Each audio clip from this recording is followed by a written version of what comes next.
Bonjour, aujourd'hui nous allons parler d'une méthode de soins énergétiques qui m'était totalement inconnue jusqu'à aujourd'hui. Et pour nous en parler, j'accueille Stéphane Flamancourt. Bonjour Philippe.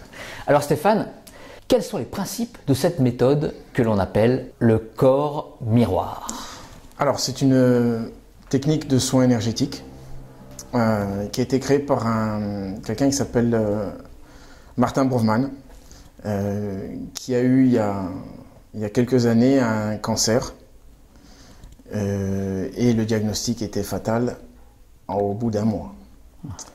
Donc il a décidé d'essayer de trouver une façon de s'en sortir par d'autres moyens que la médecine classique. Il a commencé à travailler sur la symbolique, sur l'énergétique. Il a créé en quelque sorte un système. Et il a expérimenté forcément sur lui. Et puis de 1 mois, on est passé à 2 mois. De 2 mois, on est passé à 6 mois. Les médecins n'ont pas trop compris ce qui se passait. Et ils ont dit, mais c'est quand même bizarre. Bon, ok, tant mieux. Au bout d'1 an, guéri. Et bon, ben, on a dû se tromper de diagnostic. Ah, rémission complète. Rémission complète. Et de là, ben, il a étoffé sa création. Il l'a expérimenté encore et encore. Et puis il a décidé d'en faire en quelque sorte de porter la bonne parole. C'est-à-dire qu'il a décidé de faire profiter aux autres de cette expérience-là pour essayer de se soigner, voire de guérir. Mais bon, là le sujet est un petit peu particulier.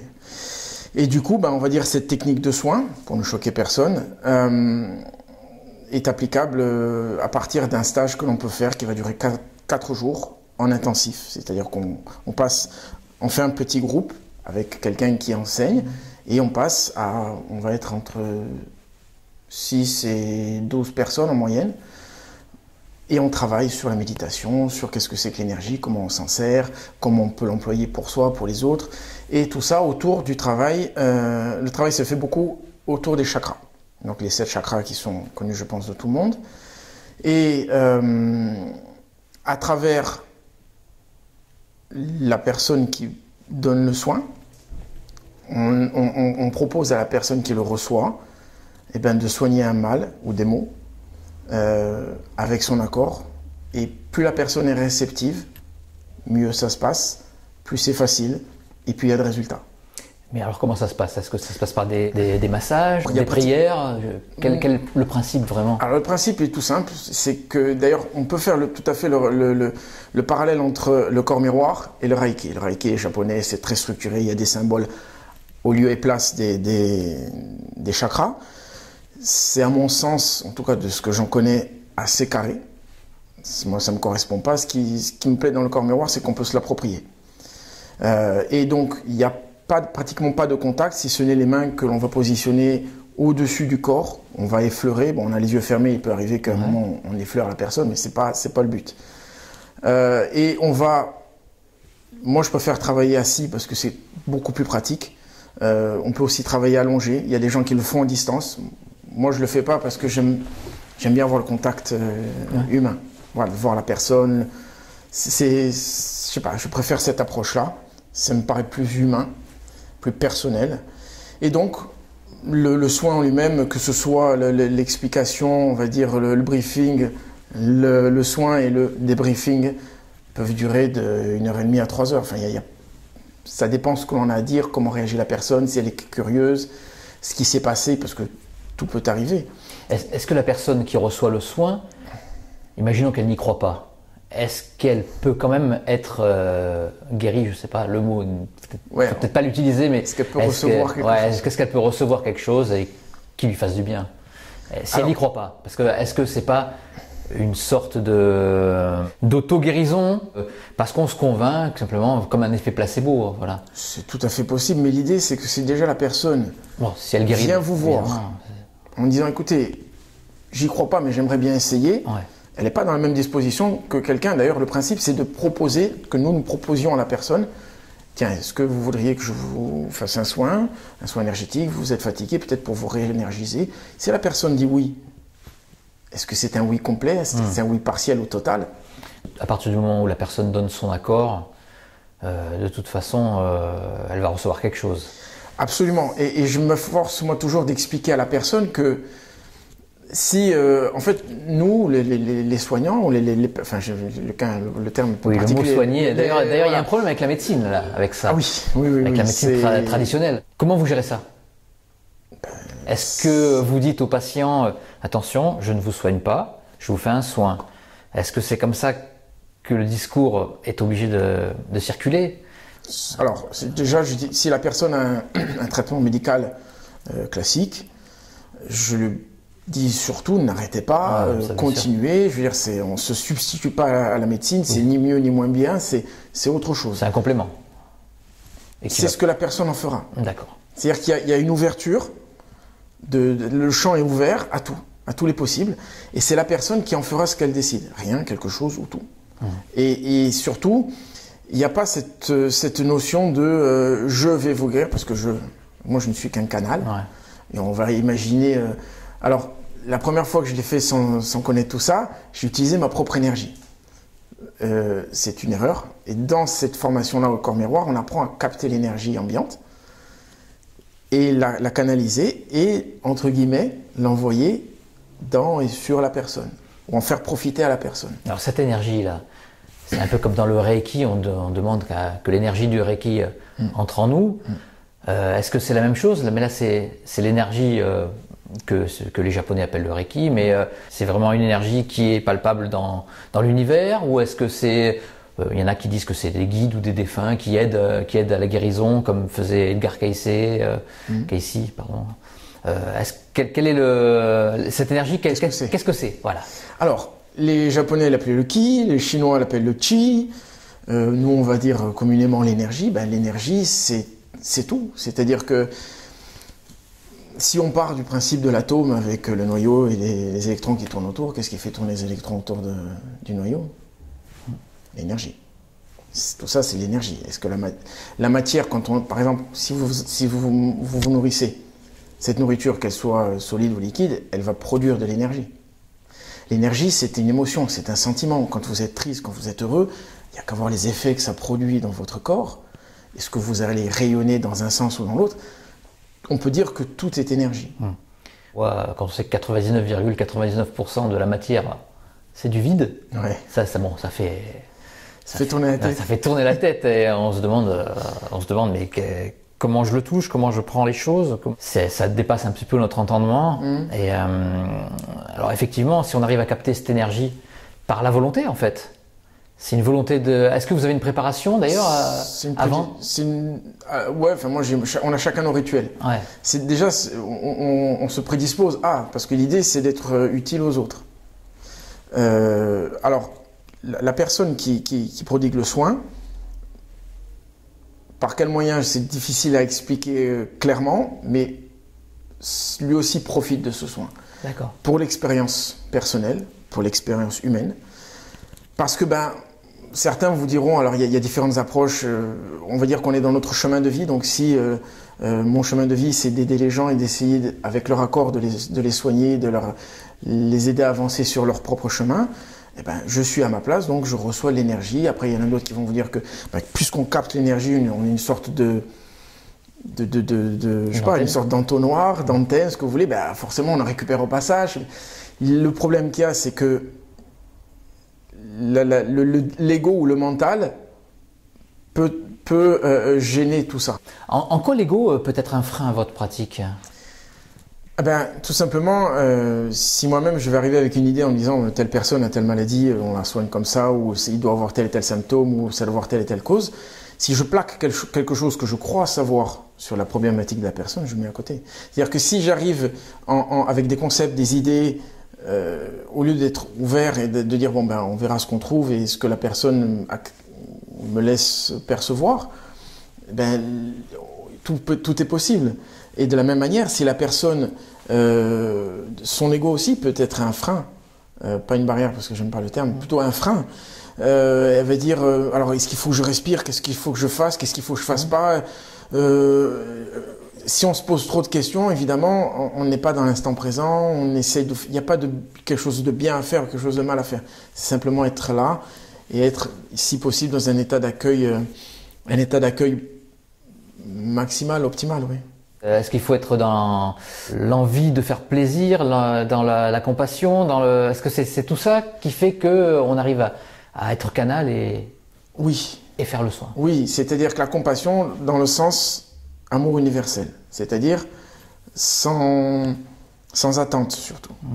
Et l'ego c'est quelque chose qui va déjà, si vous commencez à dire je suis soignant, je suis guérisseur, vous mettez à côté. D'accord. C'est-à-dire que, enfin, ça peut paraître assez prétentieux de dire je suis guérisseur, je suis ceci, je suis cela. On est tout ça et on n'est pas du tout ça à la fois. On n'a pas forcément besoin de mettre des étiquettes. Et à partir du moment où on met une étiquette, on classifie et on limite. D'accord. Donc l'ego, ça peut être notre meilleur ami si c'est un bon serviteur. Par contre, c'est un très mauvais maître parce que il nous rend fous. Il va nous faire courir après l'argent, après le pouvoir. Si on part dans le passé, qu'on regrette certaines choses que l'on aurait pu dire ou faire, ou qu'on se projette dans l'avenir en anticipant, en ayant peur d'eux, on n'est pas dans l'instant présent. Et on dit que le bonheur, l'instant parfait, c'est l'instant présent. Sans attente et sans peur. Et l'ego, entre guillemets, se nourrit de tout ça. Tant que l'on est un transmetteur, un canal pur, déjà nous, on est dans notre justesse, dans notre alignement. Et la personne va pouvoir bénéficier. Alors moi, je schématise la chose, je dis voilà, et si je vous envoie ça, parce qu'il faut quantifier, il faut figurer la chose. Imaginons que c'est une espèce de rayon d'énergie. Si je vous envoie ça et que vous accueillez, vous acceptez, j'aime pas le terme accepter, puis il y a une forme de résignation. Les mots ont quand même leur forme et leur force. Et si vous accueillez ça, vous aurez ça. Mais si j'envoie ça, que vous accueillez ça, vous aurez tout ça. C'est la limitation mentale aussi de la personne qui va faire que... Est-ce que vous faites visualiser le patient quand vous faites le soin? Est-ce que vous le faites visualiser, je ne sais pas moi, le rayon d'énergie que vous allez lui envoyer? Non. Je propose à la personne... alors, c'est en fonction de ce que je veux, ce qui va me venir. Il n'y a pas de truc tout fait. Si la personne, selon comment je la sens, je vais lui proposer de se rendre par la pensée à un endroit connu ou inconnu, existant ou ayant existé, où elle se sent bien. C'est une espèce de méditation guidée? Oui. Alors, je voudrais quand même préciser que la méditation, au départ, le terme de méditation, c'est faire une seule chose à la fois. D'accord. Je me brosse les dents en me brossant les dents, pas en regardant dans le miroir, machin, en faisant autre chose, en touchant une chose ou une autre. Parce que j'ai beaucoup de mal à faire. Pareil. On en est tous là. Je crois que le pire, ça va être la brosse à dents. Parce que si on arrive à se faire tout sans penser à autre chose, voilà. Donc méditer, c'est faire une chose à la fois. C'est manger en mangeant, boire en buvant, conduire en conduisant, ce qui est encore plus difficile. Idéalement, méditer, c'est ça. C'est être dans l'instant présent, être présent à ce que l'on fait et uniquement à ce que l'on fait. Ni le passé, ni le futur. C'est très difficile, mais c'est une façon déjà de ne pas dépenser d'énergie, mais même d'en accumuler. Après la méditation guidée, je crois que je dois en faire au moins une par jour, parce que c'est la période qui veut ça, je pense. Mais l'avantage de la méditation guidée, c'est qu'il y a une personne, homme, femme, qui va vous proposer avec sa voix de vous détendre. Donc on passe souvent par le schéma corporel, vous détendez votre front, vos yeux, votre visage, etc., etc. Vous écoutez la voix, vous essayez de rester concentré sur ce que dit cette voix. Et de toute façon, même pendant le soin, la personne, son esprit va divaguer, le mental. Et je dis, bon, si à un moment, vous voyez que vous n'êtes plus présent ou présente, revenez à votre respiration. Reconcentrez-vous sur la respiration, uniquement la respiration. Et c'est quelque chose qui est tout à fait naturel, c'est pas grave. De toute façon, si la personne est ouverte, ça passe. D'accord. Et ça fait aussi un exercice, de se concentrer sur sa respiration et puis d'être finalement passif, uniquement. Alors pendant votre soin, est-ce que vous, par contre, vous visualisez les endroits qui auront besoin? Est-ce que vous voyez les auras? Je ne sais pas. Est-ce que vous voyez, est-ce que vous sentez des chaleurs à des endroits qui ont des problèmes? Tout est possible. Il va y avoir différents types de connexions. Selon la personne avec qui on va interagir, des fois on a des surprises. C'est-à-dire que après on nous apprend au départ une grille de lecture. Voilà, si tu vois ça, ça veut dire ça. Mais si votre intuition vous dit autre chose, c'est cette autre chose qu'il faut suivre. Donc ne pas être dogmatique, c'est ça qui me plaît avec le corps miroir, c'est qu'on peut se l'approprier et que finalement, on fait ce que pendant le soin, ce que l'on devrait faire tous tout le temps, suivre uniquement son intuition. Sans juger, sans peur, voilà. Est-ce que vous savez, en passant les mains, je sais pas, vous les passez comme ça ou tout autre? Non, comment ça marche? Alors, en pratique, déjà, j'ai discuté avec la personne, Ouais. je lui explique que si elle se met à bâiller, c'est normal, si moi aussi je bâille, parce que ça peut arriver, ou si ça arrive pas, c'est pas grave, c'est une façon d'éliminer les tensions. Vous savez exactement ce qu'elle a, la personne? Ah non. Ah, d'accord, vous savez pas du tout. Elle peut arriver. J'ai besoin d'un soin, mais si elle a un problème, je sais pas moi, psychique ou un problème physique, vous le savez pas. Si elle veut m'en parler, oui, mais sinon je vais pas demander. D'accord. Vous ne visez pas entre guillemets, la guérison en fonction de que la personne vous dit. Non, parce que autant ce que la personne pointe comme maladie a une cause autre. D'accord. Et si maintenant elle veut m'en parler, j'écoute. Bien sûr. Je verrai voilà où ça nous amène. Je propose par contre à la personne de formuler un désir, une sorte de vœu, ou on peut l'appeler de plein de manières différentes. Pendant le soin, je dis voilà, il faudrait que vous puissiez. Je vous propose de faire un souhait. Je dis voilà, je souhaite ceci, je désire cela. Et en principe, voilà, à la fin du soin, les choses se mettent en place. Quelles que soient les conséquences, les choses se mettent en place. Est-ce que la personne, dès qu'elle est sortie d'un soin, sent déjà qu'il est arrivé quelque chose? Alors, ce qui est, jusqu'à maintenant, ça fait comme quelques temps que je pratique, quand la personne ouvre les yeux, elle se sent comme au sortir d'une méditation où elle est détendue, relaxée. Apaisé. Voilà, moi je dirais rechargé, apaisé, aligné, réénergisé. Et la personne va s'exprimer avec ses ressentis. Si elle a déjà vécu la chose ou pas, elle va pouvoir comparer ou pas, ou en tout cas dire ça va, je suis bien, je suis détendu. Voilà. Et cet état-là, comme je le redis à chaque fois, cet état-là peut durer si vous le souhaitez. Et là on entame, je leur demande de m'expliquer avec leurs mots ce qu'ils ont vécu, comment ils l'ont vécu. Et en fonction de ça, ce sera un échange. Et une fois que la personne se sera complètement exprimée, je leur ferai part de mon ressenti, de ce que j'ai vu ou perçu. Et en principe, ça fait mouche. Et peut-être pas de suite, parce que des fois, les choses ont un ancrage tellement ancien ou tellement inconscient, que ça peut faire sens plus tard. C'est pour ça que j'essaie de garder le contact avec ces personnes pour, si elles ont d'autres questions. Bon, je ne veux surtout pas fidéliser la personne. C'est-à-dire qu'en principe, en théorie, un soin suffit. Un seul. Ah ouais. Et après, c'est le chemin. La personne est sur son chemin.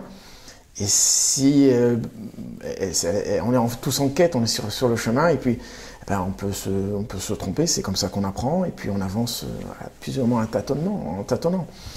Et j'essaye de conseiller la personne au mieux et de lui dire, voilà, si vraiment vous avez besoin d'un avis, de quoi que ce soit, n'hésitez pas à me contacter. Par contre, si je vois que la personne a tendance à être un peu trop dépendante... Ah, ça peut arriver, ça? Oui, on voit bien certains voyantes vous disent qu'ils ont des clients réguliers, etc., qui sont incapables de prendre une décision dans ce domaine ou dans n'importe quel autre. Donc, l'idée, c'est de viser l'autonomie. Parce qu'il est dit que nous sommes des êtres parfaits. Eh bien, visons, pas dans le terme de la perfection, contrôle, maîtrise, etc., pas du tout. C'est qu'au départ, tout est en nous et qu'en gros, il n'y a plus qu'à, quoi. Quel est le synonyme de guérir? D'ailleurs, c'est une bonne question. Alors déjà, définir guérir. Guérir, c'est atteindre un état de santé parfait et durable.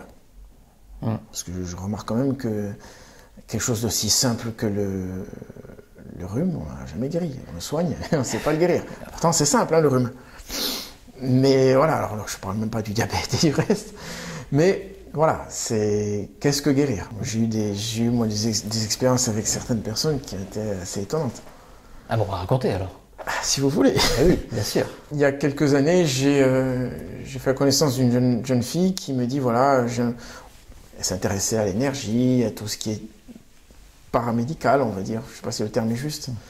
Elle me dit, tu sais, j'aimerais bien que tu vois ma mère, parce que tu sais, elle est dépressive, tout ça. Je dis, oula, dépression, là aussi, terrain glissant. Ouais. Je dis, bon, écoute, je veux bien, on va essayer, parce que c'est de l'expérimentation aussi.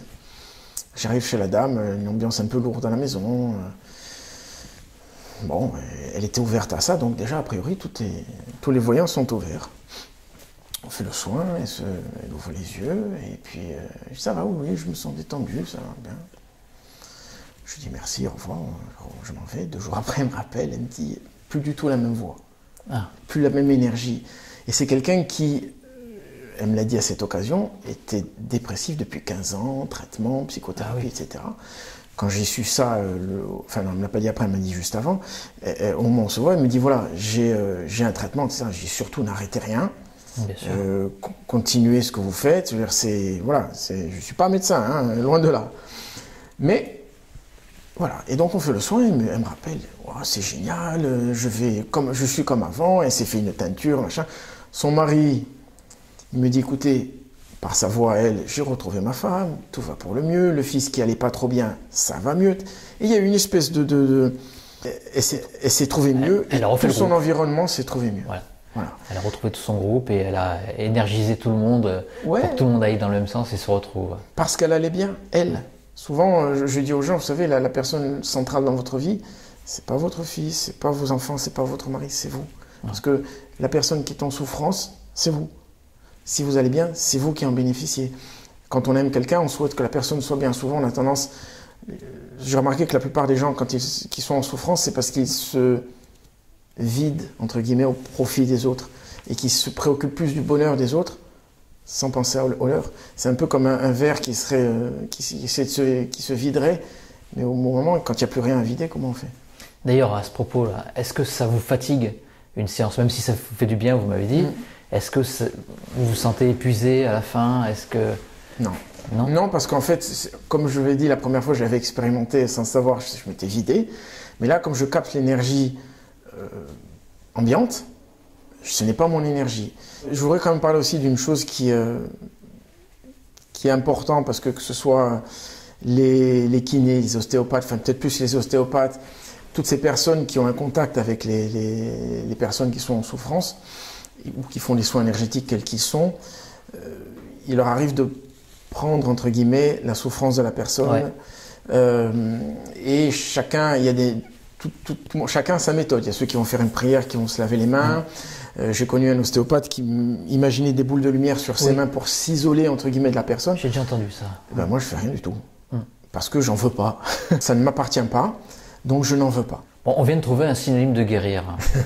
Quel est ce synonyme? Ce synonyme, enfin, il pourrait y en avoir plusieurs. On pourrait parler de réharmoniser, de réénergiser, de rendre à l'individu, à la personne, tout son potentiel énergétique et émotionnel. Moi, selon les personnes à qui je m'adresse, j'essaie d'avoir des termes qui sont le plus simples, le plus intelligibles. Je dis, on va réénergiser, on va remettre toutes les batteries à fond et vous serez dans votre plein potentiel. Une espèce de reset. Exactement. Exactement. On est des ordinateurs. Non. Non. J'ai fait exprès de dire l'inverse de ce que vous dites depuis tout à l'heure. 1 et 0, c'est triste quand même. Et quel est le petit truc qui vous a fait, je suis trop crevé, c'est pas possible. Maintenant, je vais utiliser l'énergie... L'énergie ambiante. L'énergie ambiante, voilà. Pour être plus précis, pour être plus compréhensible, la première fois que j'ai voulu faire un soin énergétique, c'était 4 ou 5 ans, 5 ou 6 ans même, avant de connaître même l'existence du corps miroir. Parce que, comme beaucoup de personnes qui sont sur le chemin, j'ai cherché dans toutes les directions. Je me suis intéressé à différents rites, religions, un peu dans tous les sens.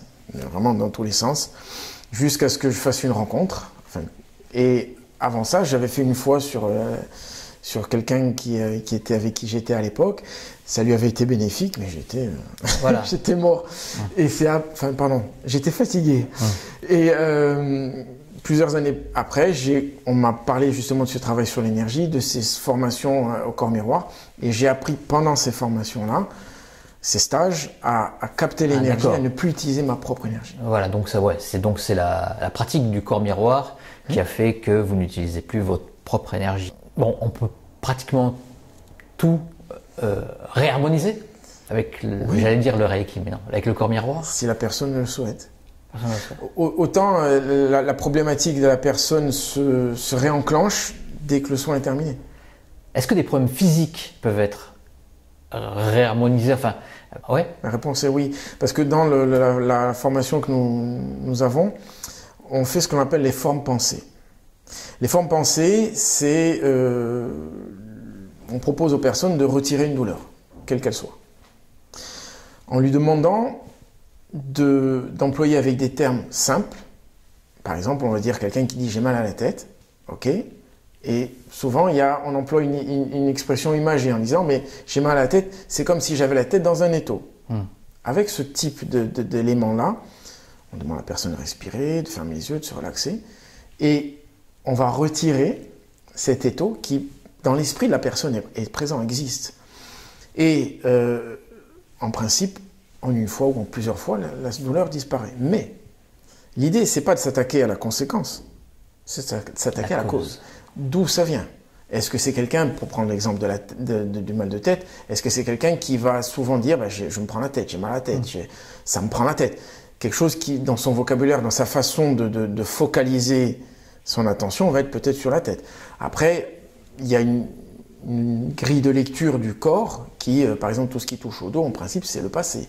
Donc on va avoir une approche symbolique vis-à-vis de la personne en disant, voilà, donc là, qu'est-ce que vous en pensez? Est-ce que ça va mieux? Est-ce que c'est différent? On va essayer de trouver, enfin en tout cas pour ma part, une grille d'évaluation, donc on est de 0 à 10. La douleur était à, je sais pas, la personne va dire 8. Là, on est à combien? Bon, elle est à 6 ou elle est à 4. Ah, bon. Est-ce que vous voulez qu'on continue? Oui. Avoir un accord de la personne, on ne peut rien faire sans son accord. Donc, et on peut arriver des fois à 0, mais je précise quand même à la personne que pour le mental ou l'inconscient, passer de 8 à 0, avec quelqu'un qui ne vous touche pas, on peut être face à une sorte de... Parce que ça dépasse l'entendement? Oui. C'est ça? Oui, oui. Comme je vous dis, les limites, ben, c'est la personne qui les fixe. On peut faire cicatriser des plaies, tout est possible. Il y a bien des gens qui ont enlevé l'eau, tout ça, ce sont des pratiques qui enlèvent le feu. Tiens, ça m'est arrivé une fois. Moi-même, j'étais étonné du résultat, quoi. Parce que, c'est vous qui vous étiez brûlé? Non, on devait faire une sortie moto. J'ai un copain qui est cuisinier. Et donc on avait rendez-vous, pour faire vite, il a chopé un plat qui était sur le feu, il s'est cramé les cloques et tout, donc il a quand même mis une crème type biafine, un gant, il est venu, il dit bon, je dis écoute, si tu veux, on va essayer. Il avait les cloques, mais il n'avait plus la douleur, donc on a pu faire notre sortie moto, parce qu'en plus c'était côté embrayage, donc c'était... Mais vous connaissiez les prières? C'était pas une prière, c'était... Au feeling. C'est au feeling. Ouais. Voilà, il y a de l'expérience, mais il y a des principes. C'est en fonction de ce qui vous inspire. On peut imaginer que, je sais pas, que la peau se reconstitue, que la douleur s'en va. Alors il y en a qui vont mettre du froid à la place du chaud, mais bon, pas trop, parce que, c'est tout une visualisation, une figuration de la façon dont les choses peuvent rentrer dans l'ordre et retrouver leur état normal ou optimal. Et voilà, et c'est encore une fois la réceptivité de la personne. Et à votre avis, est-ce que tout le monde peut pratiquer le corps miroir? Bien sûr. Est-ce qu'il ne faut pas être réceptif, être un bon canal? Moyen d'ego, meilleur canal en est. Voilà. Mais tout le monde est capable de faire ça. De la même manière que tout le monde devrait être capable d'être médium, tout le monde devrait être capable faire de la divination ou tirer des cartes en potentiel, ou alors parler avec les animaux ou avoir la main verte. Potentiellement, on nous dit qu'on est tous capables de tout faire. Sauf qu'à notre stade d'évolution actuel, eh ben, il y en a qui vont être plus dans je guéris ou je soigne. D'autres, c'est je jette un noyau, ça pousse, et ainsi de suite. Ou rien du tout comme moi, je dois avoir un ego surdimensionné. Non, ça n'a pas à voir avec l'ego, c'est quelque chose qui peut être plus long à débattre, à discuter. Mais déjà, l'ouverture que vous avez vis-à-vis de tous ces domaines-là, elle est largement suffisante. Bah écoutez, merci beaucoup. Merci à vous. J'ai appris plein de choses. Et Merci. ça me donne envie de le faire. Merci. Au revoir. Au revoir.